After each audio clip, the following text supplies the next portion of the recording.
Ekolapiko proiektua da eskolako jantokietan elikagai ekologikoak txertatzeko programa bat, eta bertan sustatu nahi duguna da alde batetik elikadura osasuntsua, eta hezkuntza, beste alde batetik landa garapena, gure baserriak bizi berritzea eta gure nekazariei komertzializazio bide berriak irekitzea, eta beste alde batetik ingurumena.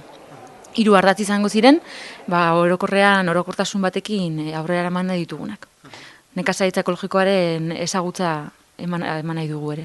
Zer diren produktu ekologikoak eta Bueno, elikadura aldetik ikusita, gure txikiek jaten dabe produktu ekologikoak eta menu batzuk orekatuta eta produktu ekologikoekin. Saiatzen gara OMSek muten dozkun piramidean oinarritzen gara eta, nahiz eta jatordu bat bakarrik izan eskolan egiten dutena, jatordu hori izatea orekatua eta elikagai ekologikoz osatua. Beasaingo ikastola sortu zanetik jangela propioa du.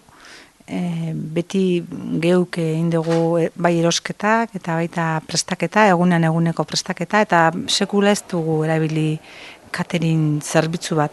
Eta, ikusten dugu gizartean orduan eta ikasle gehiago behar duela jangela, eta oso zerbitzu beharrezkoa gertatzen ari dela, orduan pentsatu genuen beste urrats bat eman behar genuela, eta aurten martxoan edo erabaki genuen janari ekologikoaren aldeko apustu egitea. Martxotik uztailera gutxi gora bera mantxalgorriren bidez eta aritu ginen hori martxan jartzen, eta erabaki genuenean posible zala gure neurrian eta gure egoeran horri aurren egitea, orduan ekologikorekin jarri gainen harremanetan.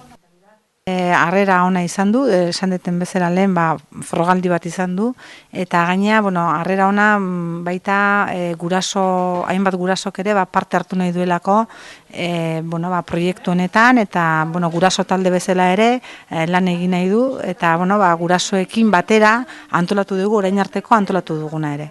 Prozesu zailena izan da erabakiak hartzea, kontuak ateratzea, eta hori. Eta gero nahiko naturala izan da, zeren eta lehendik ere bai hamaiketakoetan, urtebetetze gaietan, eta lanketa bat egiten ari ginen ikasleekin, eta alde hortatik ez da izan zaila guretzat.